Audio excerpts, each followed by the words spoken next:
En octobre dernier, TikTok a complètement changé la manière dont il rémunère les créateurs de contenu en passant d'une monétisation quasi inexistante à quelque chose de plutôt intéressant sur le papier.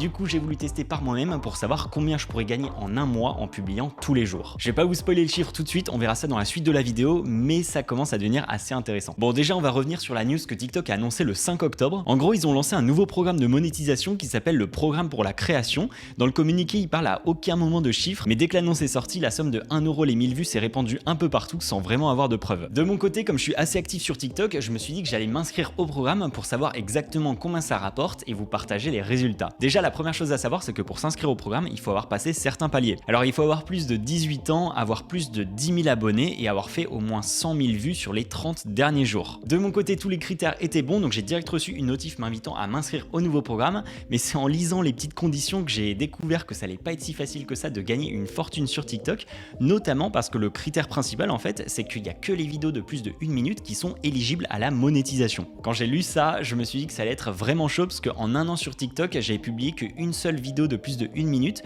D'habitude, mon contenu était plutôt situé entre 10 et 40 secondes. Et d'ailleurs, pour info, en un an et plus de 40 millions de vues, avec l'ancien système de monétisation, j'avais accumulé un pactole énorme de 246 €. Bref, je me suis dit que j'avais rien à perdre et j'ai décidé d'y aller à fond.